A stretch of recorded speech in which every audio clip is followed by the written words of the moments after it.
Okay, I'm here for another episode of Reflections, and this one is with fRoD, someone I actually known for a long time, going way back now. So I always start the interview, usually at least, in a way back period in time. We have to go like back in the time machine, you know.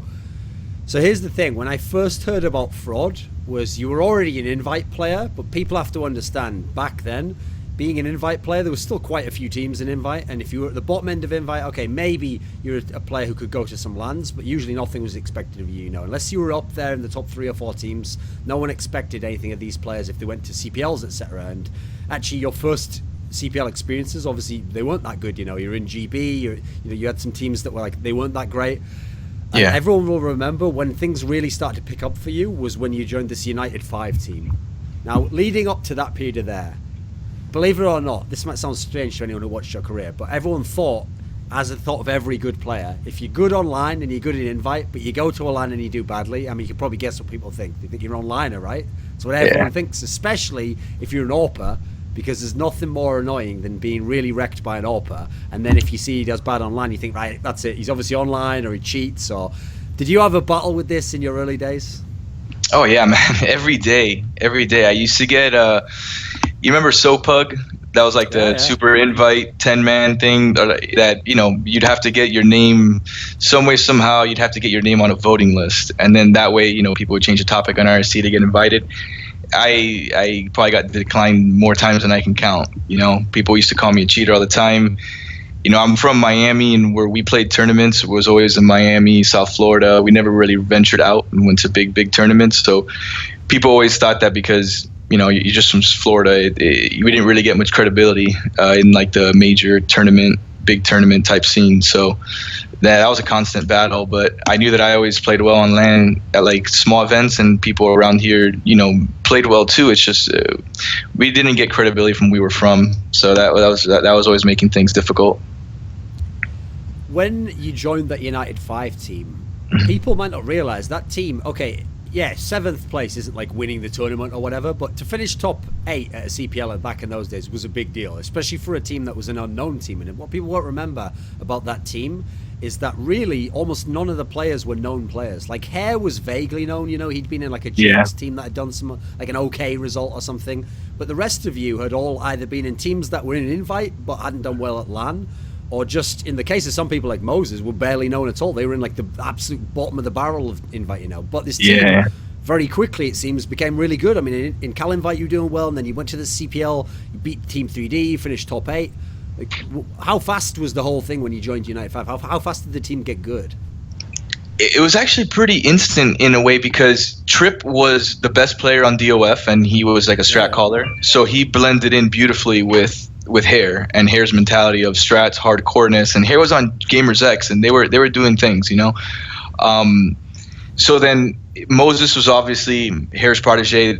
As you see, Jason, now he's a super smart guy, so he fit into the system well.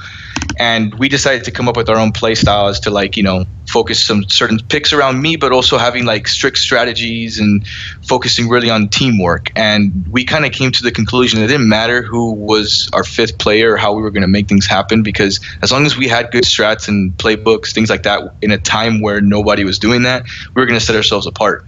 And it just so happened that, you know, our 5th player at the time was Slick. He was considered extremely online from Meepins, you know, no credibility. I don't think he had been to many LANs. And let me tell you something, man, even though he was considered that way and he didn't play that well at the actual CPL, the one match that he destroyed was against 3D on Mill. And because we won that match, that propelled us to be, you know, the #1 team in the United States at that tournament. So we were the highest placing United States team. We caused some upsets, and, you know, everybody else played really well. But the match that really got us going and got the confidence in us to know, hey, you know, we're on to something, is that match. And, you know, the least likely person that people would have expected or talk shit about the most, which was Slick, you know, he got shit talked and hated on more than I did, and I didn't play that well during that match. I mean, I played well in other ones, but had we lost that one, I would not have shined throughout the rest of the tournament. So yeah. So actually, what you kind of referenced there is one of the things I always think about United 5, which was, Okay, what's funny is originally the team that everyone thought of with strats was like Team TSO and then 3D because Moto was the original kind of in-game leader who came up with like detailed strats and stuff. But the Team 3D of that era had gone the other way. They were just like the all-star players who just tried to, it's almost like they just tried to free-for-all to some degree, it seemed. They didn't seem like they were that execution based. Whereas I remember Hare and Moses telling me that their favorite team was Team 9, the Vestlin team from Europe, who was like super duper about strats, you know. So you could tell watching this team they'd done lots and lots of homework. But what's interesting is obviously in you they had someone who was a dedicated AWPer who's going to have the AWP every single round, and it seemed like they really had like a set idea as to how they'd use you. Like if you play a certain spot on the map, then the idea is either you kill everyone there or you know that no one's crossed that area. What was your role within United 5, do you think, in terms of that? Like what, did Hare actually set out like this is how we're going to use you? What was it like? I mean, you probably have to get into a conversation with Jason as to what their mindset was behind it. But I guess my kind of hint on how it all went down was the fact that they just kind of figured that I was like a loose animal, and they just had to control that in a way, as far as like using that to their abilities, because it's like I've mentioned to a lot of people, even though strats revolved around me, they weren't necessarily meant for me to get the kills. It was meant for me to set presence, make openings for other people, and let my teammates shine too. So they figured that if they have someone that's willing to just run in there, op in your face, show aggression, pure aggression, they might as well use that to their advantage. So I think that they had an ability to base their, kind of like mesh mentalities between aggressive style and their strict style of play into one confined unit, because I was like the like the fat kid trying to grab a cookie in the cookie jar and like your mom slapping your hand, because I used to always over peek and test people in the other team, like test defenses and pushes and stuff like that, and I used to always get scolded like, hey, stop that, stop pushing, stop doing that. But that gave us like a stricter mentality as to, it's like you look at how we can mess up rounds more during practice to know how we can prevent that from happening in the future, how we can win those rounds. And you figure, okay, if we're going to do this strategy, let's try it 50 different ways and figure out which is the least effective ways, or ways that may work against a different team. So that's kind of how we figured out a lot of our defaults, and practicing just kind of feeling teams out, and then having me be like an aggressive force to see how teams react. And then based on how teams reacted, we took that into consideration when we played them on LAN, online, things like that, to say, okay, well, Danny's going to push here and then push him back. Then we can take advantage of this area, and then everybody goes in, Danny could just stay back, or that kind of concept. Obviously, back then, I mean, already there was still famous NA AWPers. There was ksharp, there was Shagwa, there's a few that would come to mind. Do you think back then, had you already become the #1 NA AWPer?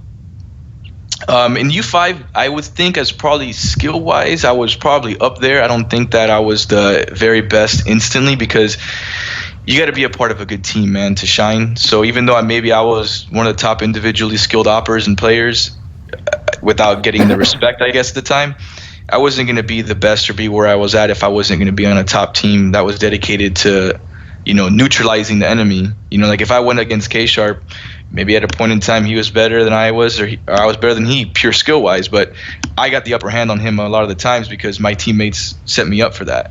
So when I was playing against him with like AOX and Alien Gamers, I probably get my shit stomped most rounds until I like got the 3 or 4K to win our round, because we would lose 16-2, 16-3 a lot, or back in the day like 13-3, 13-4. When I used to get on like U5 and better teams, I used to obviously do a lot better against them, but I think that it was a lot of my teammates kind of getting me in positions, and my skill and their skill is always the same. But yeah, once I started getting on those top teams, I started making things happen a lot more and kind of catapulted over them. I have a weird question for you, okay, which is, everyone remembers ksharp from a lot of the online games, actually, because he was one of those guys where he'd very rarely release a demo, but if he did, you knew it was like he just went mental in the demo and killed everyone, And he obviously, I mean, I know I've played pugs with the guy. He was insane with the AWP. Like if he really wanted to, he could hit like ridiculous flick shots. Yeah. But one of the things I always noticed that I found weird was when he actually went to a lot of those lands with 3D, it felt like he almost never AWPed at CPL. Yeah. Like, what do you think that was about? When I remember, one of the fondest memories I have with CPL was when Kyle was trying to one-on-one people when he was a little bit buzzed at the BYOCs, and he would use rifles, instead of the op. And I think that, but that's a side story. But anyways, like I think that with Kyle and a lot of the oppers, like I had an op branded on my body. You know, it's like there's no way in hell I'm gonna not have one. And then if I didn't, I didn't. Those guys, I think that based on play style, it's like in order to have an op and to run around and be aggressive every round, like how Guardian does now, Kenny S does now, you have to have some sort of like swagger about yourself and like how you approach the game and how you approach playing. Especially on land, you know, where your hands don't shake, you don't get nervous, no butterflies, things like that. If something like that affects you when the lights come on, then you're going to have to play a different style. And that could have been what affected him and maybe a lot of other, you know, top tier oppers that just were not that comfortable in the big stage with the op and all the pressure, because since everybody expected them to have it and never miss a shot, maybe they couldn't handle that, you know. I've always noticed that too, and it's not a weird question because that was like a known fact between like all the like all my teams. Like, you know, Kyle, when we're anti-stratting them a little bit, you know, he's going to be opping online, but remember he's going to be rifling on land, so try and take that into consideration. He's going to play his positions a little bit differently. Yeah. Okay, so here's the thing: the U5 team naturally sort of came to an end anyway, because one of the things people forget is, yeah, they did that weird move where they were going to like move to Chicago and they made that team that was like half TSG, half U5. But what people forget is before that, the original lineup split up anyway because Moses just fell in love with some girl and decided, right, well, time to take a break. And he even tells me now he regrets that to this day, you know, like he thinks like, yeah, I could have probably found a girl a year or two later, you know, like I should have keep playing. If that U5 team had stuck together, obviously there would be no complexity, so it would be a sad state of affairs because there'd be all the great things you could accomplish with complexity might not have happened. Yeah. What do you think would have U5's future would have been if you could have kept the original 5 together somehow? Well, we were actually doing pretty big things as an organization, but I think that C-Pence, I think is what his name was, like a Halo player that owned the organization with hair or something like that. I think he was kind of a little shady, you know. I don't want to get into too much because I don't really remember. I don't want to speculate, but I think the organization was kind of like, I don't know if it was ever going to make that hurdle. I think we had a couple sponsors, and whatever money we had, I think paying players was at least priority. So like the last thing on their mind. So I don't think that we were ever going to be able to make that hurdle without having a team, you know, having some sort of income, because none of us players would have even considered putting school off or quitting school at those times had we not had salaries and complexity. Like maybe the first year or two in complexity, no, but like, you know, maybe the third, fourth year, especially when CGS happened, it was such a big thing. And I don't know if U5 would have, I don't know how to say it in English, man. It's like I don't know how to say it in Spanish, but it's like U5 was more of like a group of friends just trying to make some go to tourneys kind of thing. It wasn't like a real organization feel, and that always is going to backfire on you because you got to have some sort of seriousness and contracts and professionalism about you or the organization. Okay, so in U5, yeah, Moses was a good all-round player. Hare was obviously a great in-game leader. But if we're being real, I mean, the obvious star of the team was you. You were like the carry player. You're the guy who got all the frags. Did you feel betrayed when you heard this plan that they wanted to make a team that was only going to be in Chicago? And obviously you didn't live in Chicago. You didn't want to move there. Did you feel at all betrayed by the idea that like they were on, it was almost set up as a, like, did they actually offer, could you have joined that team if you'd wanted? Did you choose not to? What was the situation with that? It was like, you know, they said like, oh, you know, we can consider maybe having you play from home and fly up here every now and then. But that seemed like, you know, like an offer they knew that I would never want to accept, kind of thing. And for all I know, and from you know, at reflecting on the situation, I think that they probably had their decision made to part ways with me and certain players and have that specific 5 team living in a house. So like, I think that everybody who got left out, I don't necessarily know it had to do with the actual individuals themselves. I think it was just those 5 that did the TSG thing were like, they were like all best friends kind of thing, you know what I'm saying? Okay. It in a weird way, but yeah, we all got kind of, you know, I guess I did kind of feel betrayed because I felt like we were doing something, we were doing big things. I helped out a lot to get them some sort of sponsors and contacts, things like that. So, you know, kind of, yeah, it kind of sucked, you know, but like I say a lot in life, you know, everything happens for a reason. So I'm not, you know, not upset, but it kind of stung me, but I guess I fueled that a lot to my next endeavor. So, but around that period in time, when you go into the Complexity team next, people will forget this because Complexity went on to be probably the best NA team ever. But that team was sort of like all the people who were good but couldn't get into another team who just made a team together, sort of. I mean, the org obviously existed with Jason already, but when that ragtag bunch of people was put together, no one thought this was going to be the best team. So my question is this: you were already one of the best NA players, but I always got the sense there was two problems in the NA scene. One was, it was true, a team like Team 3D, they, even though they were very good players and very experienced, they were very biased. Like if certain, I think we all know who we're talking about. Certain members of the team, if they didn't like someone, it's like you had no chance to join that team. You know, you would be written off. Yeah.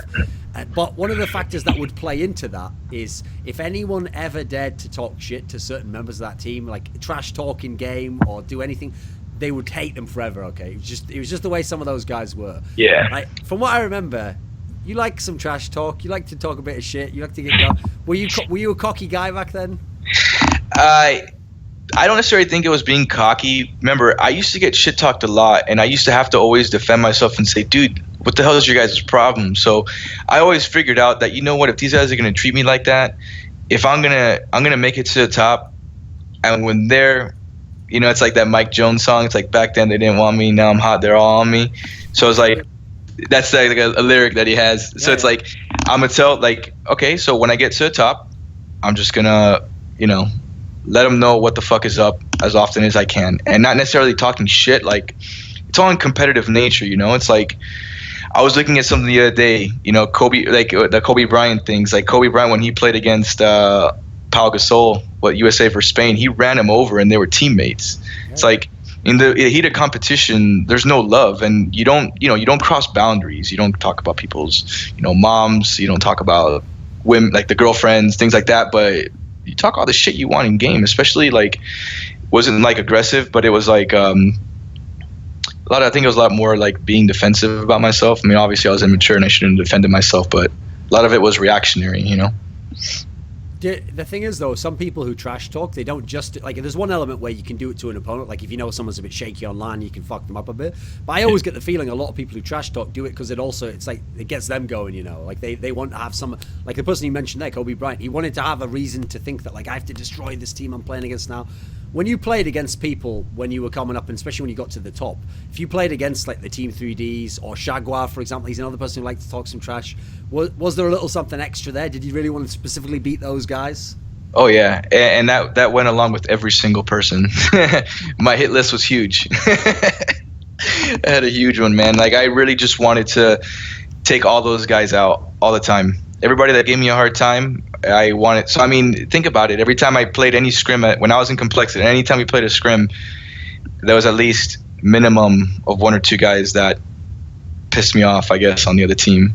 Had talked shit to me at some point, had talked shit to one of my teammates at some point. You know, that's another big thing too. Every one of us had our own history of being shit talked in a way. Storm was considered extremely online. Right. Warden was considered extremely online. Me, Warden, got a lot of shit for our weight, things like that. So it was like, I was the one that chose to like talk shit and defend everybody, you know? If I have this bad perception and you guys are talking shit about Tyler, fuck you. You know what I'm saying? Like, is like that. That's how my mentality was. Like, my teammates, I haven't had many teammates because I've been on only a couple teams, like for quite a bit of time. Those guys know that I'll kill for them. Not literally, you know what I'm saying? But like, it's like, that's how it was, man. I lived and died for my teammates, and I would do anything for them. Especially when people talk shit about them. Nah, man, that's just something that's, I guess, in my blood, I guess. When you joined that complexity lineup, if you remember the story, I always try to put people straight on this story and tell people, yeah, when complexity got really good, we could see they were a really good team and they were going to accomplish a lot. You know, they had the foundation. But when the team was first made, I don't know if you remember, but the actual community reaction was everyone was making fun of you guys. Because if you remember, the team before that, when they just signed Bullseye, but that didn't have the great lineup that bombed out the CPL summer one, everyone was like, oh, what a joke this org is. You know, Bullseye only plays there for money. You know, they're never going to be good. I mean, admittedly, some of the players they had at the time weren't that great, like Graphics, etc. They were never going to set the world alight. But once you got this lineup together, the one that went to the Winter CPL and finished, I think it was 5th place, was it? I think it was 5th. Yeah, 5th. We got 5th. Once you got this lineup together, I mean, what were you thinking yourself coming into this team? Did you know it was a good opportunity? Yeah, I had a good idea. I mean, here's the thing too. Like, I had a big problem with the organization. Like, I've always been guess more mature for my age as far as like wanting to seek something. And like when Complexity came on board, we were a lot younger, but for me it was a business decision, because when I saw them getting all that shit talk and Jason saying, I don't give a shit who's gonna talk about us, we're gonna do this, we're gonna do that, and he paid his people, and they were doing things, it's like he gave me an opportunity to be a part of an organization that was a professional organization. Take away the drama, the shit talk, the BS that happened through everything.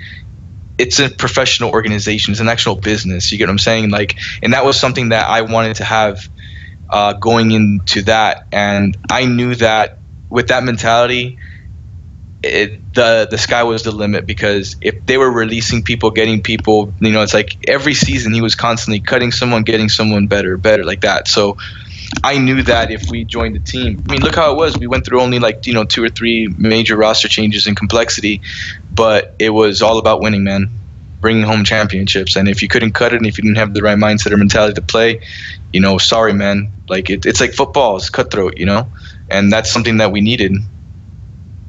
So when you had the U5 team that went far in the CPL, it was only far relative to NA teams, okay, at the time. Making 7th was like I said, not many teams would finish top 8 out of NA teams, but 7th is a long way from first. Like 5th place might not sound like that much further, but actually to get there, you had to beat a number of famous teams. Like you beat the German mouse sports team, where you had that famous clip on Inferno, where you killed everyone with the AWP. Then you had the game that I think everyone forgets is there was a game in the lower bracket where you played Destination Skyline, this Finnish team who actually has Natu on, my buddy around now. What people don't know is in Europe, I actually was living with Natu at the time. I watched him play scrims, and his team was destroying everyone. And Nuke was one of their best maps. So this was the game where when I saw that on the bracket, I was like, okay, nice run from Call, but it's going to end here, and that team, the D Skyline team's going to go and maybe win the CPL. What was this whole run like for you? Because this was like the big run, right? This is the first one that really, like, you were going crazy individually. The team was going far. What was that run like for you? It was amazing, man. It was like one of those, like, I have really good memory, like photographic memory, so I could obviously picture it, but it was like a blackout moment, man. Like, it's just like when I'm in a tournament, all I focus is on the game, and it was just such a roller coaster, man, because I'd never been a part of something that, we were so like hyped for, and that created something within all of us to like, dude, let's get rowdy, like we can do this, like, especially when we started beating some teams, and we had a big chip on our shoulders, especially that mouse sports win, because that was like very early in the tournament. Had we lost that game, we probably would have not even made it to like the top 30, top 20. We were one of the worst seeds, and mouse was one of the highest seeds. So that game alone right there, that we knew where we were here to stay when we won that game, especially with like the, like when you see teams do like Luminosity did recently, there was like something, unfortunately they didn't win the tournament, but throughout that run there was something magical that was going on, and that's something that win gave to us. Like when Luminosity got 16-0'd and then they won the next 2, who knew that they were going to continue on, but in their minds are like, hey, if we did that, there's no stopping us. And that's kind of how we felt. And obviously at some point someone did, but we constantly tried our best, and go figure that Gamer Co beat us on Dust 2 to kind of set us straight, which is like our local rivals. And that D Sky team, that was a really intense match. And I know I played really well on that one, and with rifles too, because I don't think I opt too much on that one. It was on Nuke, so I mean, on Nuke, didn't op on that. Yeah, but we thought that was it for us too. Like Jason was like, all right guys, if we lose this one, we still got a chance. Like it was like preparing for worst case kind of thing. And then I think it was like 16-6 or something like that. 16-5. It was a big win, yeah. It was like 16-6, 16-7, and it was like those key rounds that we had to win was like magical. Like when Tyler fit a nade through like a little pin needle in the doors and won that round. It was just like so many, like I said, magical things that happened, and it was like everybody bought in, everybody believed, and that's it. So actually a round that happened in that match, which sets up my next question, is there was a round where Bullseye won like a clutch at the lower site with a deagle. Yeah. He opened the doors or something and killed them, I forget. But the thing is, he was a famous and clutch player, okay? But what people forget is that, yeah, he was in the early complexity, but actually that's pretty much when he pieced out, because going into the next year, you guys picked up Sunman, Bullseye retired or something like that. What was going on there? Because originally when Bullseye had signed to Complexity, that was the big signing. You know, Jason bragged about how he had this crazy contract, and then all of a sudden, despite having this big success at CPL, there was suddenly this news that like, oh, he's going to take a step back, and then in came Sunman, who obviously had kind of had not that great a time on that U5 team we were referring to before. What happened there? What was the story behind that? I mean, I don't know what was going on with him personally, so I want to speculate, but I know, remember, he retired from 3D, and then Complexity brought him back, and I think Jason like helped put a down payment or bought him a motorcycle or something like that. So like, I think that it was like one of those like, oh shit, like let me write this contract out, or like let me see this like brief thing through, because I got some money, I got to hook up. And I think that he was always, I think at that moment when he was retiring and making that jump to retire from 3D, I'm sure he had an exit plan or an exit strategy, whether it had been school. I think he did like networking or something like that. So I'm assuming he was probably, you know, getting ready to make his next move. And there's only so much life you can buy into someone that did not want to come back, really. You get me? Someone that wants to like continue playing like that, you just can't keep him motivated by that. What was the role of Sunman within Complexity? Because obviously he was the last addition to the lineup, which was the very famous one, you know, which then, you know, 6 months later was winning ESWC, all these big tournaments. What kind of role do you think he played in the team? He was more of like a lurker role. I mean, roles weren't necessarily so defined back then, because the good thing with Complexity is we had like universal strategies where everybody can kind of do everybody's role. Instead of saying, okay, Danny, you're the main guy, you're going to do this every round. It's like, no, we called that position 2.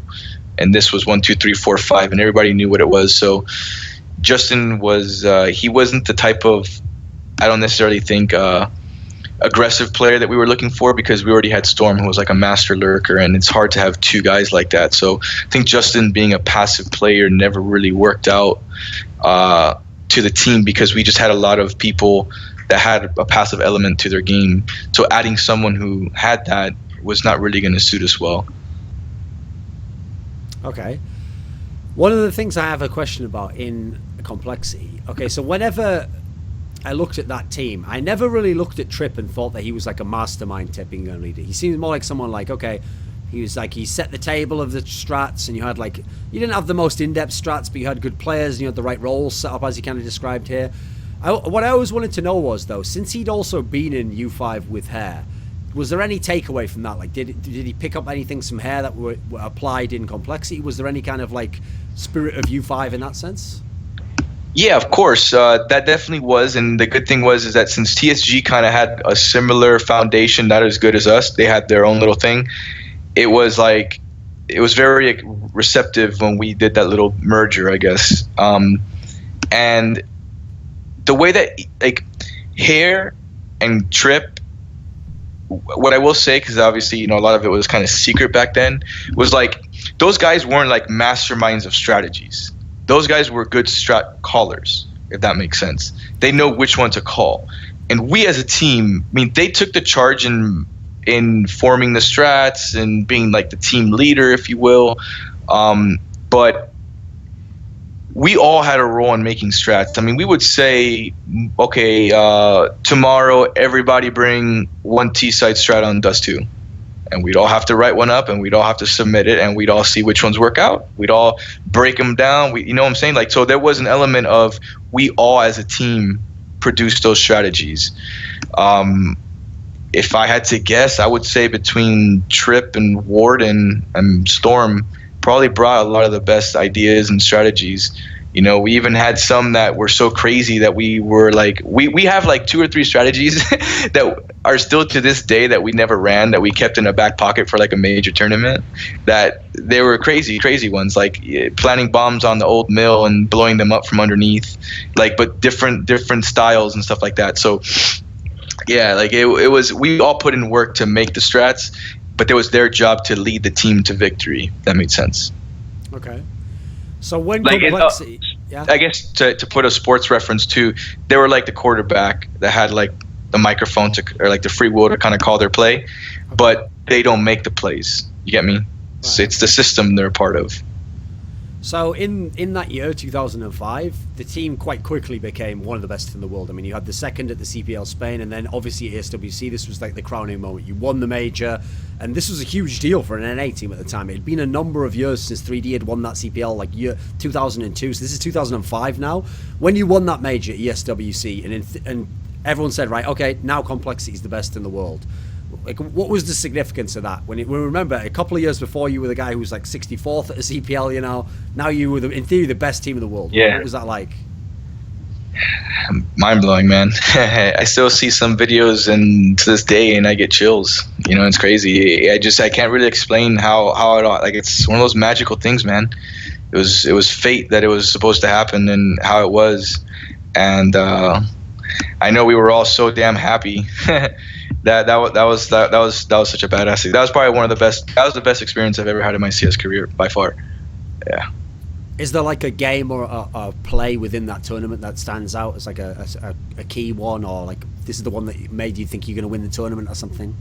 Oh yeah, when Trip won that round against Project KR with the Deagle, I was like, oh hell yeah! I was like, there's no way in hell. Lunatic I was like, High, I think it was, wasn't it? Lunatic High. You're right. Because we ended up, that was so early in the match, and we were like, okay, shit, we're on T side. We're gonna be an uphill battle. If we get 4 or 5 rounds, that's our goal. Man, we were getting stomped like 5-1, 5-0, something like that. So like that one gave us that one put us on the board, or like gave us like 6-1, 6-2, and then from there we were able to pull in like 4 or 5 more rounds and, you know, do something about it, and everybody played well.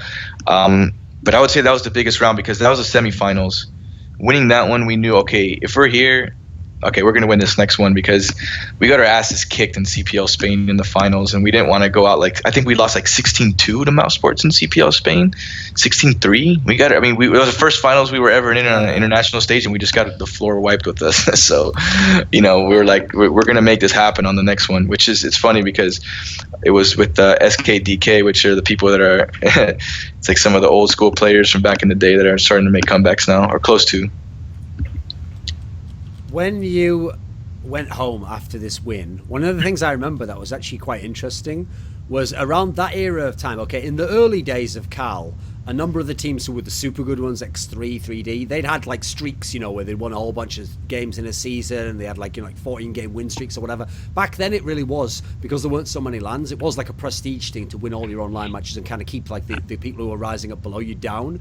But in the years after that, there'd been so many teams that had gotten good in invite, you know, that eventually everyone got upset, you know. Everyone would like lose a game to Weekend Warriors or something, you know. Someone would upset you eventually. And so actually a lot of people used to claim back then, like, like the 3D guys used to tell me all the time, who cares about the online games, you know, we just play those and we don't care. But what I remember was interesting about Complexity was when you guys went back and played in the online tournaments, you actually took it super serious. Like you had these, I think you had like 2 seasons where you were undefeated, and you were like going super hard practicing, even for online games we're talking about here, like practicing for a fucking Cal match. Well, was this really the mentality that you wanted to be undefeated online as well?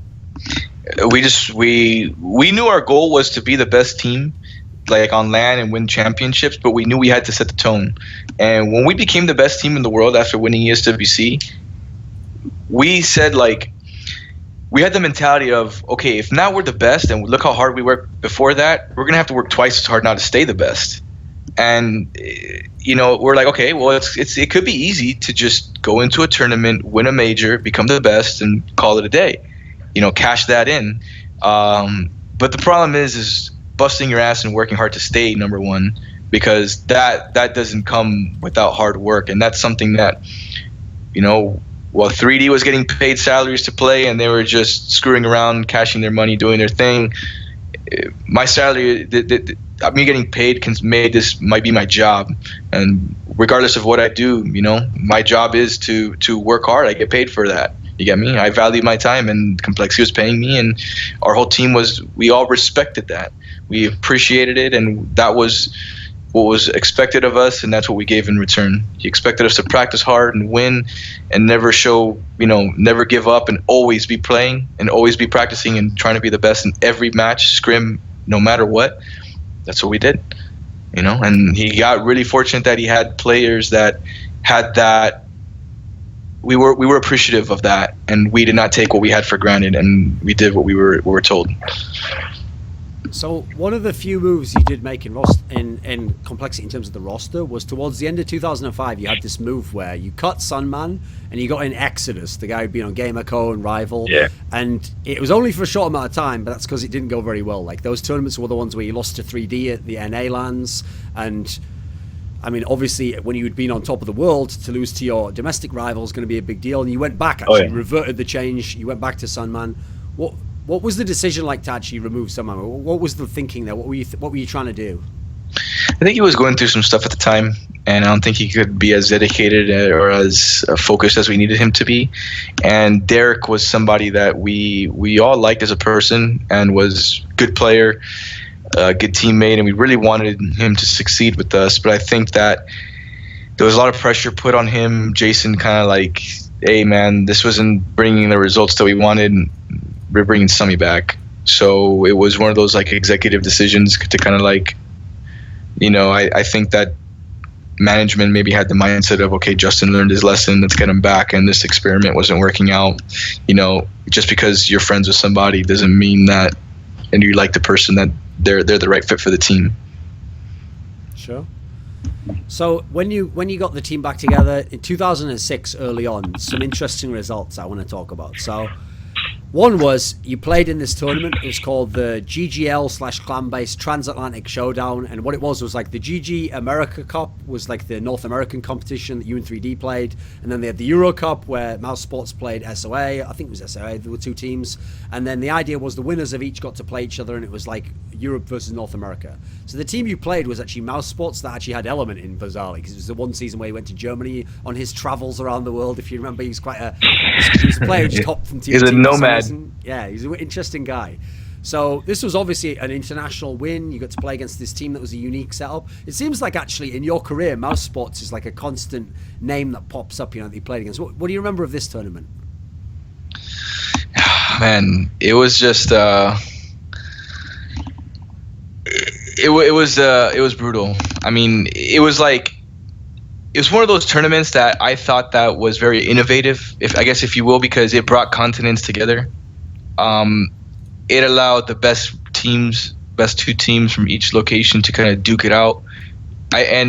Correct me if I'm wrong, but I think we had like a regular season and everybody got kind of like a teeny payout, and then if you were top two, you qualified for this final with the bigger. It was like a LAN finals, yeah. Yeah, it was like basically the regular season was like a qualifier, and then there was like a LAN finals, whatever.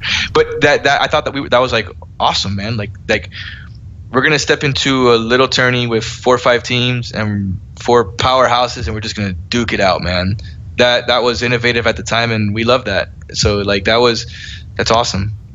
It was super fun to be a part of like a little homey type feel event. It wasn't like a huge ballroom like CPLs and WSVGs and things like that.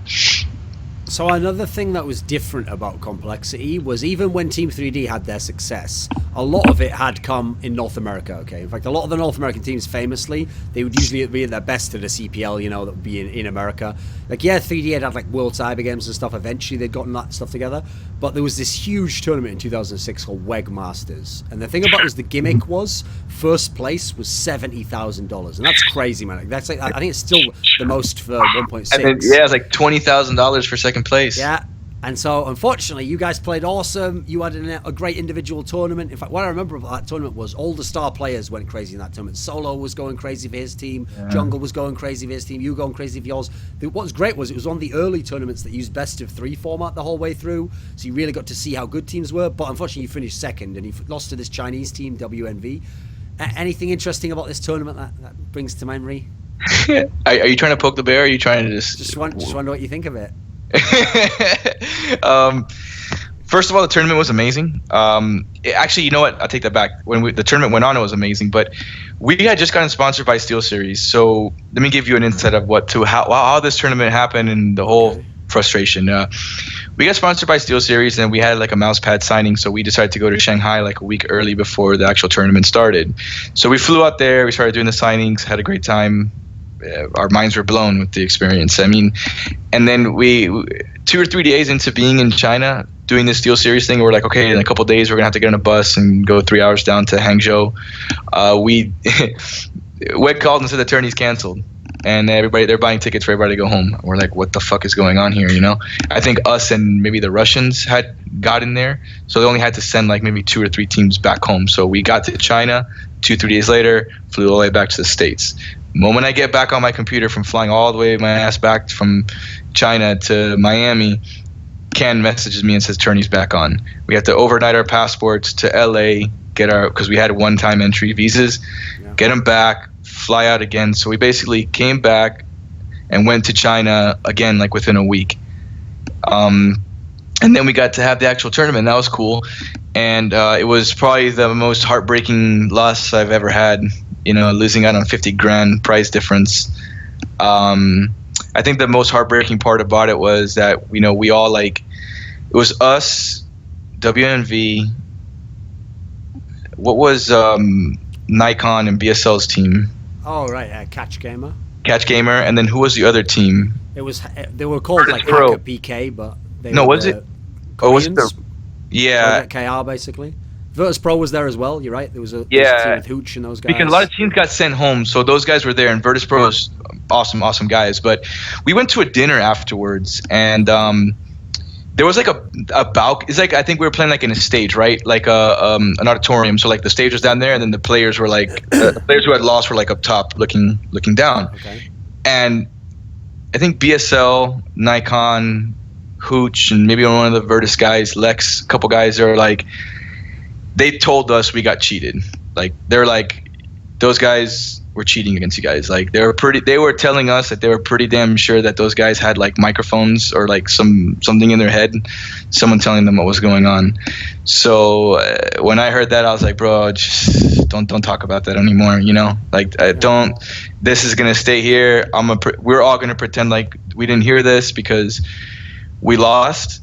We don't want to put excuse. We got cheated. You know what I'm saying? So we kind of kept that within ourselves and said, fuck it. This happened. Next tourney, next man up.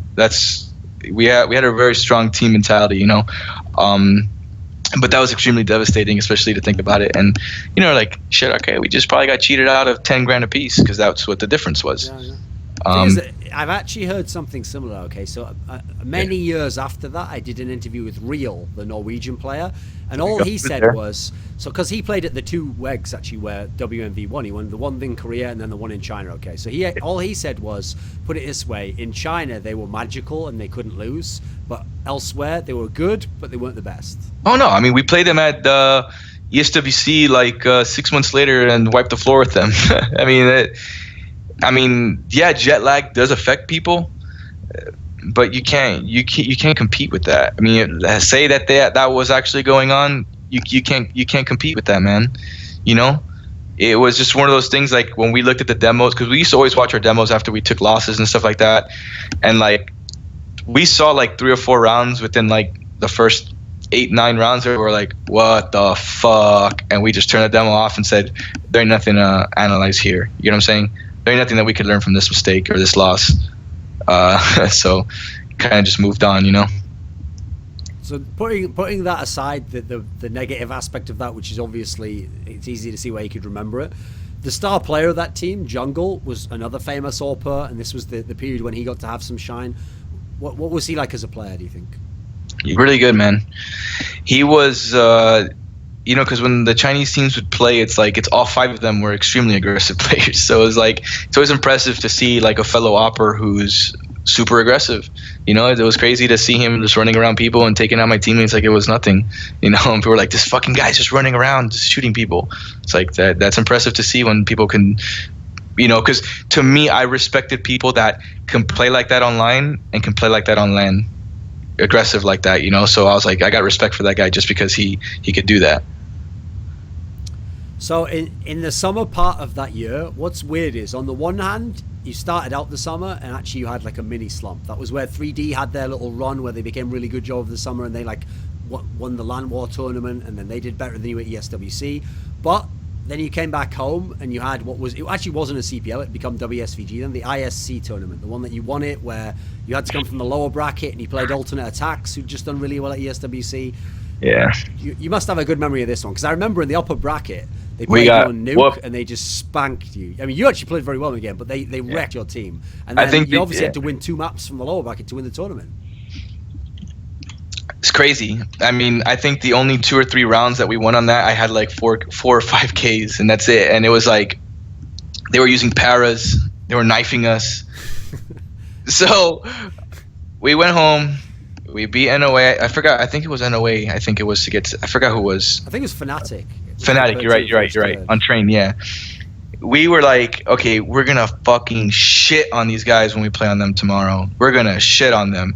We played them on Inferno, and I just started running around, playing at like they took the chains off me. They said, "Do whatever you got to do." I was running. I got a knife on Moon in like the 3rd or 4th round, so I was like, "This is how it's gonna be, guys."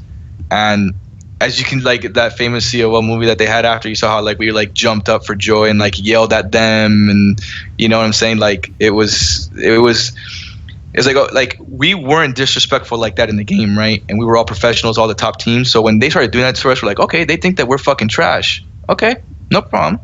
Let them have their glory. And then when they come on, we're about to whoop that ass. And we knew that if they took it to 2 maps, like I think we had heard something that was like, they got a flight at like 8 o'clock at night.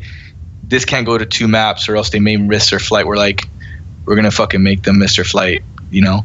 And when we knew we were beating them on the 2nd map, we're about to take it home. We delayed, you know, we're like, you're going to stick it to, like I said, a lot of it was reactionary, you know, it was like, you poke us, you're going to get it twice as hard back. And I know sometimes it's not good to be like kind of that, you know, but I guess when we're playing in competition, that's how it was. And every team who really did something like that to us, we wanted to shut them up real quick. So the thing about that year, and that was the last year of 1.6 in complexity, okay, because obviously CGS came the next year in 2007, but I remember the way the year ended there was like really disappointing, because over the year you'd been really consistent, you'd had some tournaments that you'd won where things had gone well, but if you remember the way the year ended, there was these 2 massive tournaments. There was the one where it was the WSVG finals, where it was like 50 grand first place, and then there was obviously and a Rolex. Yeah, I think you got like a what? True. You got a Rolex as well if you won. Yeah. And then there was the CPL final. And the problem was you guys didn't make an impact on these 2 tournaments. They were very stacked tournaments, admittedly. And that was kind of the end of that era. Now, what did you think of the end of the 1.6 era in that sense? Because obviously, I know you guys did make roster moves going into Source. So did that have any impact on that? Yeah, we kind of knew that if we were going to go into Source and CGS was going to go down, that we had to make some changes. So I think that we kind of had like, you know, at that CPL, while we were, you know, getting our butt stomped, I think me and Jason went outside to have a cigarette, and we saw Zed out there, and we tried to pick him up right there. Or not right there, but like, hey, buddy, you want to come play? Yeah. So it's funny, he was saying about the whole poaching stuff the other day on the tweet. but we did a little bit of harvesting, if you will, you know, and we knew that there was going to be a change coming up, and we knew that, like, I think it was me and Mikey, our method, we decided we have to play together, and obviously things kind of fell through. It's really unfortunate because me and Mikey we were still friends, of course, but it was like we really wanted to play together. But we knew that we were going to get him because I was like, we got to have this guy. And then I think that, well, I guess I'll tell you the way it happened. We you know, we're going to get Zet 2, and then, or actually, I'm lying. When we were going to get Method, right, he told us he would not come unless he brought Ron over. Because of that, we had to make room and we had to cut Trip. We did not want to do that. We just wanted to get Method, that's it. And then Mikey bailed on us while we signed Ron to a contract and cut Corey. So we're like, when you say that part there, okay, because I know you guys were really good friends, Method and you. That's the part that I never understood. Now, the way it was described to me from like the 3D guys was almost as though like he was totally down to sign with you. I mean, it reminds me actually that DeAndre Jordan guy this year where he supposedly signed with the Mavericks and then 100%. And so I heard like, yeah, it's a done deal. He's going to sign with you, but then it almost sounds like ksharp and Torble or whoever just locked Method in a room, and then somehow at the end of that he came out and he's like, no, I'm still with Team 3D, you know. What happened there? It must have been pretty weird. Let me tell you something. Mikey signed his contract with Complexity. So we decided that we didn't want to enforce someone that contract and make him be on our team if he didn't want to be a part of it. And we knew like, okay, if he's flaking on us like that, he's pulling like a DeAndre Jordan wanting to do it, signing. Well, DeAndre didn't sign, but he just gave him like a verbal intent. But Mikey actually signed, and we're like, you know what, this isn't the type of guy we want in Complexity.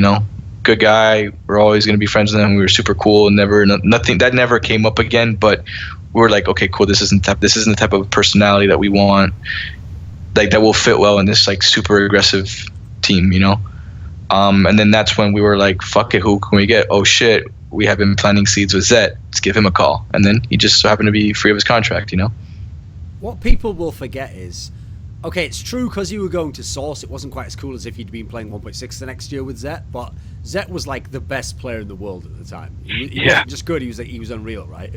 Yeah, no, he's the most amazing player I've ever played with, easily. I used to see this guy like play Rocket Arena and have like 100 sensitivity, where like literally 100, where it's like you twack out, and he would still hit rail shots. I mean, I love Marcus. I love that guy. He is one of those guys that like, he's an amazing person and an even better. I say like an amazing player and even better person. But yeah, best skilled player I've ever played with, and such a good guy too. It was just unfortunate how like things happened with him personally that kind of forced him to have to step away from Complexity and move back home and take care of what he had to do.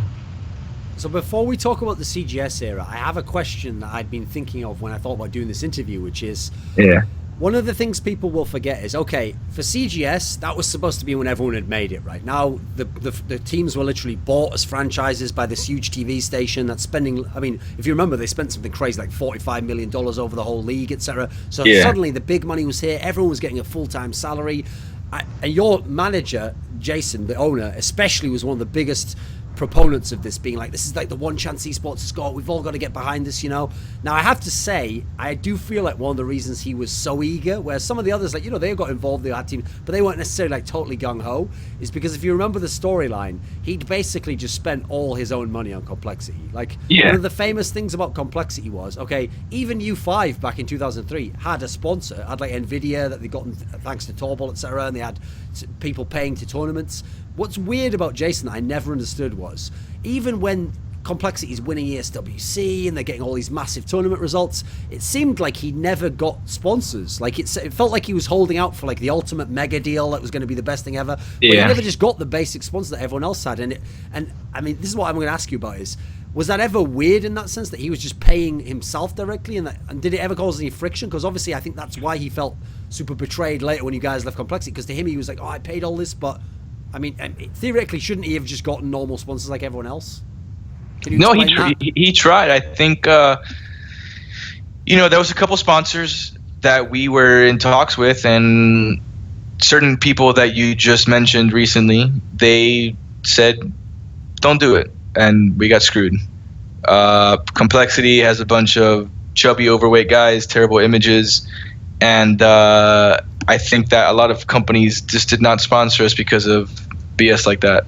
Oh, you think there was actually other people in the industry who kind of like talked to those people first and said, yeah, Stickler or those guys? There were rivals of Jason that said those comments, and rumor had it that Jason had made comments like that at some point that happened. He always tried. I was one of the people who, I was one of the key figures in making the deal happen with SteelSeries, which was Complexity's very first sponsor. And it's funny because I was kind of upset when that happened, because that's when Bullseye retired and he kind of took like a management position. I was kind of like, Jason's like, hey, we're going to kind of give him credit for this one to like make it justifiable. It's, that he's going to be like a manager. And I was like, this fucking sucks, because I was one that solicited it was like, SteelSeries wasn't going to sponsor us, and they like really liked me and thought I was such a good player. And like, they let me sit down at a negotiation table with them. We talked. I got a contract. I said, Jason, you're a lawyer. You figure it out. Tell me if you like it. But I think that, I think that he did the final negotiations of it. But I got it to the point of like, okay, we're gonna sponsor you guys. So let's do it. Okay. And then after that, I think that kind of, propelled us. But there wasn't really that many teams, and like there wasn't that many like major sponsors that were giving out money back then. And the few that were controlled by certain teams, and they were not wanting to share contacts or their book. Okay, So when you went into Source, I remember the most disappointing part about this era was people won't remember this, but because of the scoring system of how a franchise worked, where CS actually was one of the worst games in terms of points, because in a CS match, the other team nearly always wins rounds.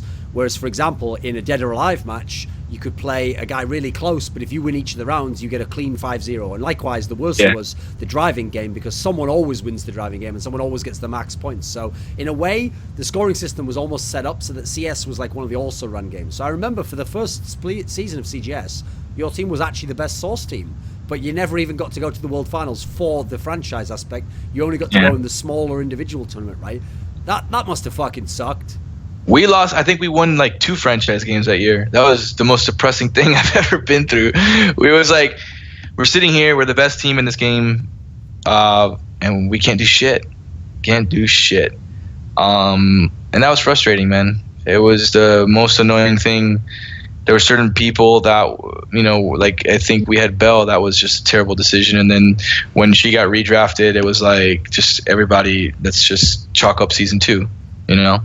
It was very frustrating for us, and I think it was a very disheartening thing. And you know, it's funny because not many people know this too. When we were actually playing, I was probably one of the best players in that game too when we were playing, and throughout CGS, like the actual CGS season where I played extremely well too, I was playing with 4 fingers. Like Tyler had broken my pinky right before we were playing basketball, and he broke my pinky a week before CGS started, a week before we had to go to LA and start the recording. So I had like some cast, like a little like my pinky's like all fucked up. It's like all jabbed, still messed up from there. But like I had to like make some like makeshift casts just to like play, and then seriously get my mouse. Oh shit, hold on. Hey, can you still hear me? Yeah. Oh, sorry, cause I got like an internet. It's like I used to hold my mouse like this. Okay. So it was like I had to play with 4 fingers. It was the hardest thing, but yeah, it was a great tourney. But I think that it was just we hated that, you know. Being the best, one of the best teams out there, and then CS being one of the biggest things that, you know, got gaming or esports going for other games and other people that were just not into it as we were, to tank it for us sucked. What was different about Source compared to 1.6? Yeah, Source is probably a lot more similar to Go in my opinion, because it was more like the skill gap is a lot shorter, or the skill ceiling is shorter. So when you got to that elite level in the game where like the top 10 teams in the world are, the little things made the difference. Yeah, it was about, you know, frag 'em up, run around, shoot 'em up kind of game, but like that smoke here and there made that difference. That little innovative like spray thing or movement or whatever was what made the difference in that match. You couldn't spam through walls just like you can in Go, but like there are certain little teeny ones to do it. So it was a race to be the innovator, you know, when it came to that. It wasn't like 1.6 where it was like a slowly methodical game. You know, you take your time, do things right, kind of. It's like if you're like zoomed out kind of thing. But like Source is like more in your face, like let's get crazy, but within that mayhem, let's get organized, you know. Okay.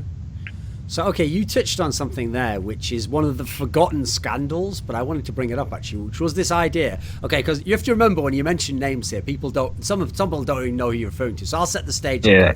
Yeah. So, when they made the franchises, the two big NA franchises, for obvious reasons, was LA Complexity, Jason Lake's Complexity team, and Team 3D New York, which actually took Moto, their old in-game leader, and he became the CEO, the owner rather, the manager. It wasn't actually Torble who ran the team, he was just the owner or something. So the interesting thing was, when this happened, at the time, Moto was dating a girl called Belle. That was her in-game name, but she was like a normal female player, but she wasn't even one of the best female players, actually. She was just an okay female player. In CS, I'll just point out, she was a Counter-Strike player. And then for some reason, when it came to the drafting process, Jason decided to draft her for, I mean, wasn't it actually for like the beat 'em up game, right? It was for Dead or Alive. Yeah, the DOA 4. Okay, so it wasn't even the game she was originally good at. No, she wasn't even considered a top player. Like when she'd gone to the combine, she hadn't come close to winning, etc. She wasn't a good player. So here's the weird thing: the only logic I can see for doing it, which was the angle that people played up, was the idea that like, oh, but he's got the girlfriend of his rival, you know, this will be so crazy, like all the stuff he'll get.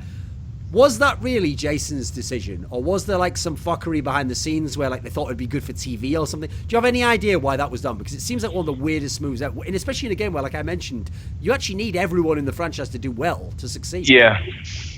I mean, season 1, I think 100% it was to get into Moto's head, because I think that Jason may not have given respect to the DOA community. Okay, let me take that back. Not necessarily respect, because I'm not saying Jason disrespected them, but you know, we're all in love with our game, you know. So some other communities, we kind of just, what's Super Smash Brothers? They have a community, who knows, but they do. So I think that we kind of were like, I think maybe Jason, you know, was, you know, somewhat ignorant about the DOA 4 community, and he said, you know what, well, Belle's you know, she's a 1.6 player. She's made her way up there. She's a gamer. If you can compete at 1.6, you can compete in anything. I think there was a tiny hint of like, boom, like she's got potential. She could be somebody. And it was like, oh, fucking bow of just, let's get into Moto's head right there, you know? I think that's what it was. Season 2, no fucking clue why she was redrafted. He practically told us he wasn't going to do it. He told, like, I think some of our parents he wasn't going to do it. Because, like, I forgot whose mom it was that, like, if it was like Storm's or Matt's mom that was like, if you draft her again, like, it's over, you know what I'm saying? And like, he reassured it wasn't gonna happen, and then he fucking did it, and like our heart sank that day.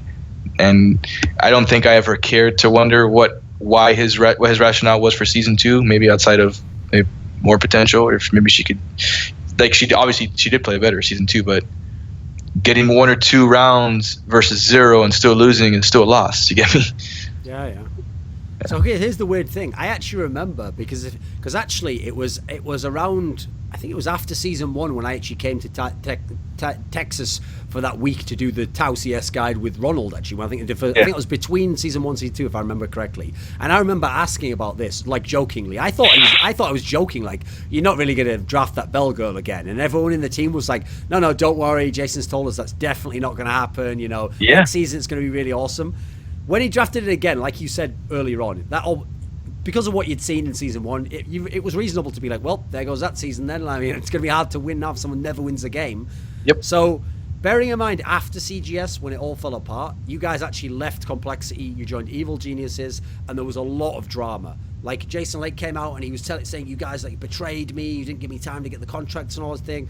You guys, I remember you actually made a statement where you said something along the lines of, like, you know, people don't know the past that I have with Jason, like, he's done some things I didn't agree with or didn't like or whatever. Yeah. Was the Belle thing, like, the start of that? Was that, like, sowing the seeds of the problems that would go on from that? Was it coincidental? No, that was, I think the Belle thing was the icing on the cake. Granted, you know, the situation I was living in Texas. Everybody had moved back home, but I stayed living in Texas by myself, you know. And when we just up and at him, CGS is dead. Well, what am I gonna do? I got a fucking lease to pay. What am I gonna do? Kick me out the house? I'm gonna have to move a couple thousand, you know, go back to Miami, go rent a U-Haul and move my ass back to Miami from Texas. Not something I wanted to do. So we gave a timeline to, you know, when we needed to have a contract and salaries lined up for people. He didn't meet it. We got an offer and we went. So we did nothing wrong by him, and he knows that.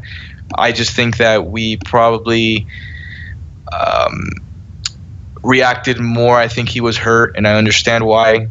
And he understood my situation, and he understood why I reacted that way, because, you know, I try and keep myself to a higher standard as to the way that things, you know, I don't want to get into it because me and Jason are on great terms, but, you know, we just disagreed on just how we carried, you know, we just carried ourselves. And I think a lot of the team did. And we just that had no bearing as to why we left Complexity. Yeah. But I think that when we left and he came out and he made some comments about us and tried to save face to the community, you know, like if we said we need a contract by Thanksgiving, I think the time was we needed to have like something done by like Halloween or Thanksgiving. We were like, by this day this has to be done, and it passed, and we said we're done, we got to go. And you know, it was, you know, I guess he said something, and you know, we reacted, and I was very immature when, reacting towards that, because those should have been things that should have stayed between us. Sure. Okay, so when you went and joined Evil Geniuses, what people won't remember is that was actually just when Evil Geniuses was just starting to become this big org. Because if you remember, actually Alex had been part of Complexity during CGS as like an assistant manager or something. And it was these years afterwards when he would build EG into what was at one point in time the biggest org in the world, So I remember knowing some of the players at the time. This was a really good deal, actually. You guys got a great salary at the time, and this was a very good organization to be part of. But if you remember, when you first came back to 1.6, because you did an interview early on saying something like, I think we'll be able to get back to our level soon or whatnot. I remember actually a bunch of Europeans. In fact, what's funny is the guys around now still. Zonic, who was in MTW at the time, a lot of the Europeans were almost like licking their chops, like, if these guys think they're going to be good immediately, we're going to wreck them early. And obviously early on, it went quite badly in the first period. Now, what's interesting is during the first period, you actually had a roster move, because the guy who'd been with you at the end of the source, Haynes, who'd replaced Zet, he was in the lineup initially, and he used to be a fantastic 1.6 player. In the old days, he was one of the best, certainly on that Gamerco team. But it does seem like didn't he struggle in 1.6 when he came back? He struggled a little bit, yeah. We just had a blow up one day that he acted a certain way that he shouldn't have.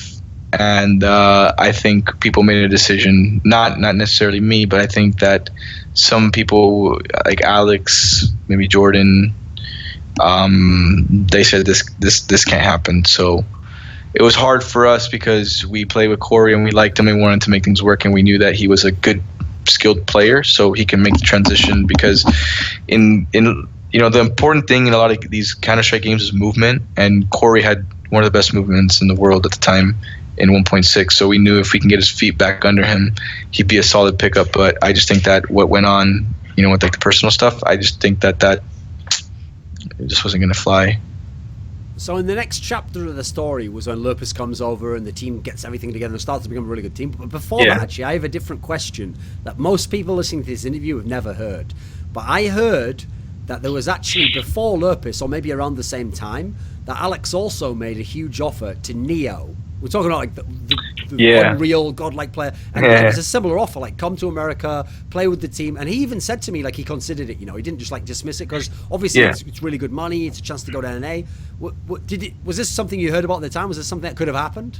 Oh yeah, absolutely. I think that me and Neo even spoke a little bit, kind of like, hey man, this is cool, man. You're gonna do this, like. Like we started to like get to kind of know each other a little bit, like hobbies wise, like, hey man, what do you like to do, And I think that it's something about his father with like business in the US, or works in the US often. I don't know, something like that, but it was like, it could have been a fit. And I just think that he got cold feet after, and we never really cared to like find out why. But yeah, that was on the verge of almost happening. Yeah. So everyone who watches this interview now, at least a lot of people, didn't watch the 1.6 era. So sadly, a lot of them only know Tommy, believe it or not, lurppis, as a guy who did some commentary in CSGO, and he just posts stuff on Twitter and writes articles now. So a lot of them, believe it or not, because he has a very, his personality, he's a very forthright guy, and some people aren't going to like that. A lot of people who hate him think, he was just a bad CS player, he didn't know anything about the game. When he came over, wasn't this a big deal to get a European in-game leader who could kind of like get you guys up to speed on all the stuff you'd missed and set proper tactics in place? Oh yeah, absolutely. I mean, having Tommy on the team was the how do you call it? Like, it was a blessing in disguise, because Corey abruptly got cut, or Haynes abruptly got cut because of a certain situation, and when Tommy came on board, it was like, holy fucking shit! Like, okay, we got a badass European strat caller that's available and interested. Let's let's fucking do this, and it was amazing. It was that person that we needed to get on board. And then one of the biggest things too is that for the Europeans who stick together very much so to be talking shit about us, and then one of the top European strat callers said, you know what, I'm going to go over there and whip them into shape and make things happen. That was something that was like awesome. Like, he had a lot of faith in us as players and people to, try and make things happen, And what was me, his style of being an in-game leader compared to, you know, I mean, you obviously played with Trip, you play with Hay, you play with quite a few in-game leaders. So what was different about his style, or what was similar, or whatever? I think that he welcomed the individual play more than the strategies. Obviously, there's an element of strategies, but I think that he favored that more. Like, hey, Danny, go do this. Like, whereas certain times I had to stay within a strat, you know, like stay within the realm of my job within a strat, he would give me and Jordan a lot of free reign to like make a move happen. He had a lot of experience in anti-stratting, which was a big way in how we formed our strats too. You know, we brought some of his stuff over. He brought the European mentality, like which was similar to what the complexity mentality was. You get me? Like that hardcore strategy and just teamwork and stuff like that. Like we were like, okay, this guy is a European player with that mentality. He's going to fit in perfectly because, like, let's say Tommy joined 3D. I don't think that he would have had the impact that he would have with complexity because we had the fundamentals to, you know, to follow what he was, you know, what he was giving us, you know. Okay. And we had a. Oh, sorry. What? Yeah. Go ahead. No, like me and Tommy had a big falling out because there was like personal things between us, but. Sure. It was things completely outside of the game that, you know, it was just extremely unfortunate, and I've apologized for it. We both have. It was just a stupid situation, and you know, it's unfortunate because Tommy's personality was never a problem to me. I like the fact that when I sit next to somebody, they can look at me and tell me exactly what's on their mind, whether they love me today or they think I'm a piece of shit tomorrow. What's on their mind is on their mind, and I'm like that too. Maybe he's more, you know, outgoing than I am when it comes to that. But you know, that never bothered me. It had nothing to do with his personality, and you know, I really enjoyed having Tommy on the team. And you know, I regret just how everything played out, but yeah, awesome guy. So I have a question about another member of the team who you had a contentious relationship with, which is obviously Jordan, is nothing. And the thing was, I can see why there would be an obvious friction point here, which is you were the old star from 1.6. Everyone was hailing like nothing's supposed to be the new star. But here's the thing that's weird, okay? Everyone who was an outsider and didn't know the behind-the-scenes stuff just put it down to thinking like, oh, fRoD just must be really arrogant and think that he has to be the star. But what's funny is I remember, because I obviously was friends with lurppis, so I knew the inside stuff. And I knew that actually one of the problems Evil Geniuses had was that nothing was being given this really free role, and people were like, go ahead, be the star, like we want you to carry games. And actually a lot of the time, whether it was nerves or whatever, he would often have a lot of issues. Like he could never be as good on LAN against Euros as he was online. No, he's an amazing player online. So a lot of the time, difference was you were stable. Everyone knew what you could do. If you put you in the right positions, you get your kills in these sections. Was that part of the issue with you and Jordan? What was the problem? Do you think? Absolutely not. Our problems with Jordan. Okay, so. When we got to talk to EG and you know, we were doing those talks about to join EG at the beginning, it was like one of those, okay, Jordan is the one guy that's going to be always a part of EG, blah blah blah, he's never going to go. And I was like, perfect. I want him to be my protege. I want to give him everything that I know, so if I stepped out of this game or I retire, whatever the case may be, this kid is going to carry the torch for America.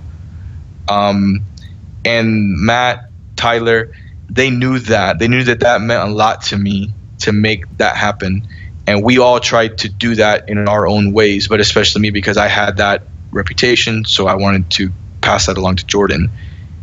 Because I had that mentality, because our team had that mentality, we were extremely pissed off with the way that he disrespected our team in the game by his lack of effort and performance. Not necessarily performance, but lack of effort and appreciation for salary, respect for people's times when we have practices. Let me put it this way. I mean, listen, the things you're probably thinking about have actually already been said publicly in the community before, but we don't need to go there. All I'll say is this, okay? He was someone where, for whatever reasons, he's the guy where if you're doing a scrim, you just know he's like alt-tabbed out, and then he's not listening, and then he doesn't know the strat, and then obviously in a tournament game, if you lose a round, you're going to think like, well, fuck, come on, man, you're a professional, you got to practice, you got to do the things we all have to do, right? There's like a saying, it's like you play like, or like you play like you practice, you know what I'm saying? Yeah. We always cared about that. So he had the mentality of, nah, don't worry about it. We're going to do good on land. We're just going to go there, wreck house. No. That's not how we do things, you know? And it was just a constant battle between good and evil because, you know, we had our 3 or 4 guys with our strict hardcore mentalities. And we had one guy that had all the power of the organization, held the keys to the car, but did not know how to drive. If that made sense. Yeah. So there's and then you had 4 guys who were like fucking racers that just give me the chance to be behind the wheel so we can guide this car. Because when I was in that position, when I had the keys in my car in complexity and I was the one running the stuff, I made sure that we all ran it. I used my strength and my power within the organization and my reputation to make sure that our guys were taken care of. If Warden got cut because Jason got mad at him, my strength and the difference between me and Jordan is that I would say, I'm quitting too if you're cutting Matt. And I would throw in my contract. And Jason would say, okay, we're not going to do that. So that's maybe why I mentioned the good and evil part, you know? Okay. Because that's how we stuck together. So there was a few... What people will forget is the team in Evil Geniuses got to like a good level, like, you know, top 5, top 6 like level. But there were a few key tournament runs that were really good ones where you guys really did get back to the level of contenders for tournaments. So the first one I remember as the big breakout was this Arbalet Cup Europe at the end of 2009. And this was the one where you made it all the way to the upper bracket final. You'd actually beaten the Poles, you'd beaten MTW, you'd beaten all these really good teams, but you had these 2 losses because the problem was it was a double elim best of 1 tournament, which is quite a rare format for that point in time. This was the one where you lost to SK in overtime on Dust 2 in the upper bracket, and then you lost to the MTW team on Dust 2 again right afterwards in the lower bracket. Do you remember this tournament at all? Yeah, it was Arbalet Cup in Sweden. Yeah. Yeah, it was. Yeah, it was. It's kind of devastating, you know, to like have a tournament format kind of not be in your favor like that. But I mean, it is what it is, and I think that's the moment that we had gotten good for nothing because Warden had decided to retire. So. And we had something special going on, and we knew that, and we played well, but we just didn't have. Call it what you want to call it. Tournament format didn't favor us and didn't help us out, but we could have done a little bit better. But we knew that we were onto something, so that was kind of disappointing. You know, like we had boot camped in Sweden for like a week or 2 before that, so we already knew like Inferno Online was like our second home by the time that we started playing, and we had boot camped a lot, so we had a lot of high hopes. But it was kind of devastating to have that happen, you know. So another tournament that was a big deal was the next year. Okay, the biggest major in CS at the time actually was the IEM World Championship because it was the end of their big tour, and it was the one that like had all the attention on it. And what I remember was most interesting about this one was actually when the groups came out, you had like the group of death. You had all the legendary teams, the Fnatic, MTW, Mouse Sports, FragX. This was the grown where, in theory, on paper, the analysts would say, okay, EG doesn't make it out of the groups here. But actually, you guys make a run and you go to the semi-finals of the tournament. You only ended up losing to Na'Vi, the eventual champions. So here's the thing. On one hand, really great run. On the other hand, you actually got to play, obviously, head-to-head with Markelov, who became the big AWPer of that era. So what can you tell me about this? About what, the Markelov thing or the tournament? Yeah, Markelov, the tournament, whatever jumps to mind. Yeah, I mean, it was a great run, and we knew at that point that we beat so many decent, good teams along the way that we're like, we're here to stay, and we knew that we were going to do well. And I think that people probably took that whole Markelov and me battle a little too intently, but I think it was just we had a really good run, man, and I don't necessarily I don't have any problems with Markelov, and he neither with I. It's just it was one of those things that I think people put a lot of focus on that, and I didn't give a shit about how my individual performance was against Markelov, and I doubt that he did too. It was just all about winning the tournament. What did you think about him as a player? Really good. I mean, I never thought that. Okay, there's one player that I've always felt was like, fuck, I can't do nothing about this guy. I've always maybe in big matches someone got the best of me, but in other ways I got it, whatever. CYX, may God rest his soul. That guy was amazing. He was such a talent and such a good player, man. Unreal. And you know how Mouse Sports always had my number, and when that kid came on and started destroying us, I'm like, fuck, man, fuck. Like, Mouse Sports is always gonna have my shit now because of this guy. You know, it was he was amazing, man. But yeah, Markelov being good player, but like I don't think anybody was out of this world like leaps like outside of CYX in my opinion. Okay. So Na'Vi that year, that was obviously their year. They won all the majors, they won all the prize makers. This is a crazy year for them. But there was actually one game that you guys had against them at Arbalet Cup Dallas, which was really weird because on the first map, you actually wrecked them on Tuscan 16-1. Yeah. But then the problem is on the next two maps, they just wrecked you back and they obviously went on to win the tournament. Yeah. There's very few teams ever beat Na'Vi 16-1. Yeah, no, actually it was even worse because they won pistol round, then we won 16 rounds in a row. So it was like, we're like, all right, we're not going to lose another round to these scrubs, you know? And they just wiped the floor with us after. But it was one of those things that we were hyped, man. I think that we just got way too hyped, way too, like, not cocky or like, we got this in the bag, but like, that almost felt like an accomplishment in itself. Like, taking a map on Na'Vi was like, you know, you can do that. It's hard, but you can do it. 16-1 on Na'Vi, especially, I don't think they've ever lost 1-0 or they won the pistol round and lost 16 in a row like that. I'm pretty sure they haven't. Yeah, so I think that was like, we're like, we won this tournament. Like, oh, we won a mental trophy here, one that no one could take from us, you know. But yeah, they were just, fuck, man, those guys are good. So the one other tournament I wanted to talk about, I almost feel bad whenever I think of this tournament because it was the Beat IT Finals in China. Because the problem was, it was a tournament with good teams there. It had good prize money. It was a cool place to go to, but it wasn't a major. Okay, so a lot of people actually don't remember this. Like for example, I've seen people who, when they talk about lurppis, say like, "Oh, you never won a LAN." It's like, mate, yeah, he did win some LANs. And the thing about this LAN was, you got to beat Fnatic in the final. And this was the good thing. This is when they got Gux back. So they had Get Right, they had Gux, they had Forest. This must have been a big moment to actually beat a team of that level in a final. Yeah. No, and it especially was for Jordan. I think that was his first, and memory serves me correctly, his only tournament like big win. You know, so that was a big thing for all of us to win that tournament, especially to say that we're back. And EG was sponsored by MSI, Fnatic was sponsored by MSI, so that was another like hidden rivalry too. We wanted to win this MSI Beat IT tournament. We wanted to take home those laptops. So that was really good, you know.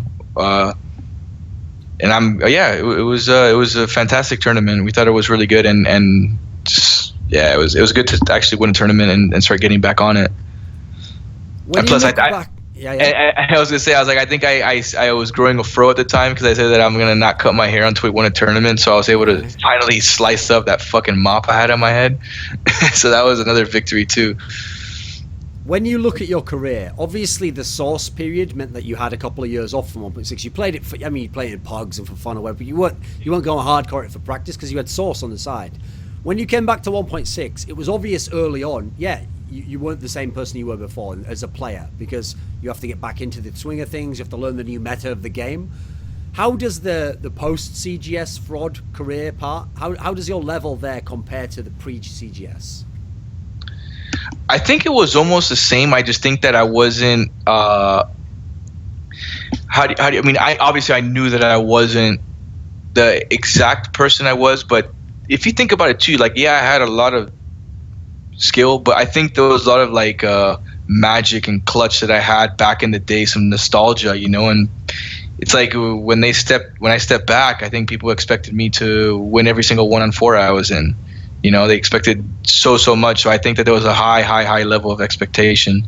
It probably didn't help. I probably made a stupid comment when back then too, to say that, you know, we're about to do it up. But yeah, I don't think I think I was close to where I was, and I never felt mentally like I've lost a step. I just think that I had to keep playing, and I was only going to get better. And I think that I was, you know, I wasn't as good as I was in, like, when I first came back with EG, I was not as good as I was when I stopped playing with EG. I can tell you that. So I know that the more I keep playing CS, the better I get, because it's muscle memory and things like that. So I just had to relearn that for 1.6. So since in the course of the interview, I've also asked about a number of the really famous AWPers you played, that'd be remiss if I didn't ask about this one last guy, because whenever people have the debate, who was the best AWPer in CS history, there's two names that it's always between, and you can usually tell based on which one of the two the person picks, you know, what criteria they favor over the other one. Okay, so fRoD's always one of them, and can you guess who the other one is? Yeah, Markelov. No, cogu. Cogu? What? Yeah. You don't really? think so? Yeah, cogu was a legend, mate. No, of course he was a legend, but I mean, even I to guess this day, people bring him up, mate. No. I know he is. He's an awesome guy. I just think I guess in the conversation of I would think that Markelov was in my perspective. The reason why I say it is because the 3, 4, 5, 6, 7 times I maybe played cogu, I don't think he's ever beaten me in any map. Period. Okay. So that individual one-on-one aspect against me and him kind of was like, this guy is fucking I think he beat nuts. you when you played as a sub for 3D at that one WCG Pan Am. That doesn't count, obviously. Yeah. So fair enough. Yeah. No, I know. No, but the reason I set it up like that is it's true. I can understand why you might think Markelov, because obviously Markelov in the latter days was the dominant player. But I think people who know the history of the game, it's usually fRoD or cogu are the two they argue between. So what did you think of cogu as a player? I always thought that he was a stable player and used to make a lot of smart decisions for his team. So I always knew that he was going to be someone that was going to be very methodical in the way that he approached his game. He was not really going to overextend himself. He wasn't really going to let people get many picks on him, so we had to kind of strategize around him. He was like a force that, Markelov had the element of, Markelov and me had a similar element of you never knew where I was going to be that round. I could be B, I could be A, I could be middle, whatever. Cogu, you knew, and he was just like a pillar that you had to go around or try and plan everything around it to destroy it, you know? So that was our big thing. He was one of the more heavily anti-started guys that I could think of, individual that I would say. Okay. So you did try CSGO for a while. You had a couple of ESEA lands, but obviously it was never at some super duper head level, and the teams you were in, I mean, a number of these players, for example, one of them was Moses, and he's now an analyst guy, so it obviously didn't go super well, otherwise he'd still be playing. If you had to describe what your involvement with CSGO was, did you ever really try to go pro in CSGO? No, not at all. When we were in Check 6, before we decided to, in 1.6 kind of fading out with Hiko and stuff, and then we decided to give Go a little bit of a shot, it was Warden saying, yo, I got an invite spot. I think I hijacked it. I think Warden hijacked an invite spot from somebody, or pulled some strings and got, not pulled strings, but I think hijacked the team somehow from ES. And then we just said, fuck it, let's just join and let's mess around together. So we never took it seriously. No, we never had high hopes. We were a team that was an invite to play one tournament. And the only reason why I said I'll do it and we take it seriously is because the tournament was going to be in Dallas. You get what I'm saying? It was like we never knew, at that time when that was going on, there was no money involved and people were doing their thing. I think Warden was in school, Storm was in school, I was working. So we're like, we just stopped playing CS 3, 4, 5 months ago. Let's, Matt weaseled his way on a team. Let's just play and mess around and be an invite team just to go play in ESEA kind of thing. So, as far as I understand it, fRoD now does want to go full-time. You want to come back, you want to be a full-time player again and be a professional and hopefully be a top player again, right? Absolutely. Yeah, I mean, to kind of not get into too much detail, there was some personal situations that happened with me that were just in terrible timing. Things within my family I don't want to get too much into, but it was a thing that I had to do to get mental clarity. I was extremely overweight. I was not in a necessarily good mental spot where so much shit was going on and whatever. So I had to really focus on adjusting and taking a step back. At that moment, I was living in Texas for a while, decided to move back to Miami. So it was like a transitional period where I kind of had to step back. I left the Check 6 team when I moved back to Miami, stepped away from the ESEA invite role, so I can focus on my new job, which I've been at for close to 2 years now. So those 6 months is where I really took a step back just to kind of learn my job, because I didn't know what I was doing, and it's a small business lending. It's difficult. But anyways, during that time is when things popped off with Counter-Strike. Like, it started getting huge. And if I had just, say hypothetically my personal situation never happened, I just stuck around living in Texas, continuing doing my thing, I would have ended up quitting that job and jumped back into CS, because that was something I always wanted to do.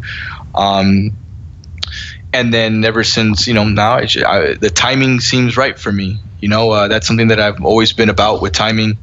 I've been back in the scene for a little over a year now. Not necessarily, I wanted to start streaming a lot, but then I decided that streaming is just to create a show, and I don't mind that necessarily, but what I really wanted to do was like play 10-mans, play with the guys again, mess around with other pros, people I've known in the scene for a long time. So that's what I've been doing for a long time, and I end up enjoying it so much. I see what's going on, and I'm ready 100% to give up whatever I'm doing right now, go back into CS and have this be my full-time job again, just because amazing organizations out there that can provide the proper support that I would need as a player, salary, travel, things like that, because that's an element that has to be, it's just hard to compete if you don't have that. And, people who were in my situation and knew all the details, they completely understand. And I never retired. I just had to take a step back, and, I've just been lurking in the shadows. I've been watching every single tournament. So I've been studying a little bit. What do you think of your level at the moment? Oh, I'm definitely a little bit rusty, just because I don't have like a consistent, like every single day playing. Well, actually the last several weeks I've been like really on top of my stuff to play. But I've been progressively getting a lot better.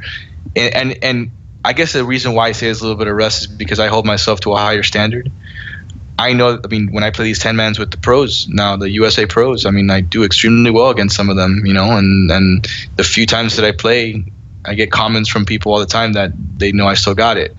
But what they don't take into consideration is the fact that, oh, damn, that you're playing really well, you still got it. Well, I've been up for 15 hours, been up since 6 in the morning, working a full-time job, do my thing, and decide to play 1 or 2 games before I go to sleep. My head's not in it. I'm just about to go to sleep on my computer, and I'm still doing what I'm doing. And, I have full confidence in myself that if I'm able to do that just messing around, what if I could do this full time again?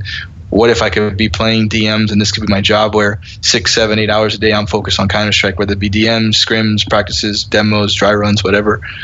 If I have that, I know that like my jump back into 1.6, there will be a learning curve and some sort of expectation about me, but I'm not worried about what people will say, because I know that if this is my focus and we have a good team, if I could get on a good team, that I could I could do my part, no doubt about it. And when I see people play, I have a similar play style to, especially in Go. Maybe I like there's a little element of rust, but I play very similar to how Guardian and Kenny S would play. That's my play style in this game, which is how it was in 1.6 in Source. And as you can see, it's very successful. So sometimes I may not have to hit shots, just have to play a certain way, put a certain presence, and set myself up for easy kills by positioning and angling, which is something that I've always been good at. I don't necessarily have to have the most amazing aim to get mine, Is AWPing in CSGO different from 1.6? Oh, yeah. Yeah, because 1.6, there was the only crazy thing you could do with an AWP was no scope, and that wasn't even, it became normal. You can't really do that in this game consistently. It's kind of hard. It's like flipping a coin to hit a no scope here. And 1.6 is like all day. I'd sometimes not no scope just because I didn't want people to think I was a cocky prick trying to no scope everybody, because I was always in tune with what my crosshair was. And I am still to this day like that, but it just doesn't hit. So, I've learned other ways to use the AWP. Slide peeking, jiggle peeks, just, jumping, things like that. There's a lot of elements to like. It's funny because, I know that they made an update, not recently, but several months back for the AWP, that they made it like really slow paced. That actually favors my style, because what that does is that brings the skill gap down on the AWP, or the skill ceiling down. Before, when they had all the crazy shit, you could be running, sliding, and still shooting accurately, completely. That, it was just mayhem. But now when they've stabilized the AWP, where they've made it more difficult to hit those harder shots, that's where I would excel, because it's hard to be a good AWPer. It's hard to go out there, no matter how good you are, to hit crazy flick shots in this game because sometimes it doesn't register, and you see it all the time. But you got to have the confidence to do it and figure ways to make it happen, whether it be sliding or whatever. It's different. So since you mentioned Kenny S. Guardian, they're obviously the current famous AWPers out there. What are your thoughts on watching these guys? No, I think they're really good. I mean, they're individually extremely skilled, and the reason why I admire what they do is because not only do we have the similar styles, but their teams play around them that way. It's like they're like an immovable object. Like, they're coming. What are you going to do about it? The only thing that you can do is you got to make sure you hit your shots, and that's it. And that's something that is very important in this game because you set the pace, on whatever side you are. You're not reacting towards people. This is a very setting the tone, actionary type game. So there is still a great NA AWPer, and his name's Skadoodle. He plays for Cloud9. What do you know about Skadoodle? Good player, man. He's a very individually skilled player. He does have a lot of talent, and there's a lot of other skilled AWPers. I just think that when you talk about a top player, you have to talk about their ability to win when it matters, to win championships. It's like Karl Malone. He's a Hall of Famer, but he ain't won shit. It's like you have to have an element of there's a difference between a winner and there's a difference between a champion. And breaking that hurdle is what something like Skadoodle has to do, because he's got all the potential to do it. From my perspective and from the few times I've seen him and maybe hung out, said hi to him or whatever, he seems like a very quiet, humble guy. So he's got the right attitude about it. He just needs to win something to kind of cement himself in greatness, And it's just been unfortunate. I don't think he's made it out of a group or something, right, in a major. No, he's stuck in the groups of the majors, unfortunately. Yeah, it's just people. Some people, I'm not saying he does or he doesn't, but you just got to have that championship mentality, and if you do, then you're kind of cemented. You have that easy access to do it. It's like Robert Horry, he was a champion. It didn't matter what team he was on; they were going to compete for a title, and he was going to win. It's like there are champions, and there are some people who aren't. And I'm hoping that he can be. Okay. So at the end of the interview, is there any final message for people who've watched or people you want to thank for the interview? Yeah, man, I want to thank you, obviously, for taking the time. I want to thank everybody for, watching this, for everybody who supports me. I do plan on making a comeback. I have been in slight conversations with people. Definitely am feeling some offers. If there's any top teams out there, because if people have moved from Europe to the States to play, I've been offered to move to Europe to play too in the past. I've been willing to listen. You know what I'm saying? It's just one of those things that I know in my heart that I want to make this comeback and I want to actually compete because I have a lot of unfinished business to do, especially in Counter-Strike. And it's one of the comments that I wanted to make too, just so everybody's out there and appreciate it, is I don't want people to think that this me wanting to come back is just a ploy for marketing or to make a little bit of money or whatever it is. You got to understand there's an element of risk that I bring to coming back to the scene. I have a legacy, I have a reputation, I have an expectation about myself.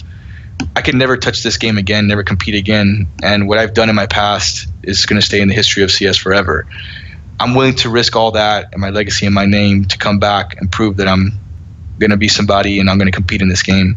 And the people who know me and the people who are around me that know the type of person I am, the passion I have and how serious I am about certain things, if they really, really knew this stuff about me, they would understand how serious I am about this. So, I've never said these things, especially I don't want people to think that a year ago when I got back into the scene, it was to compete. Like I said, it was to play, like Twitch, whatever, mess around after work. I'm ready. If people want to follow me on Twitter or whatever, direct message me. If people are interested, there's ways to get a hold of me. Whereas before I wasn't listening or really cared to. I'm listening and I'm ready.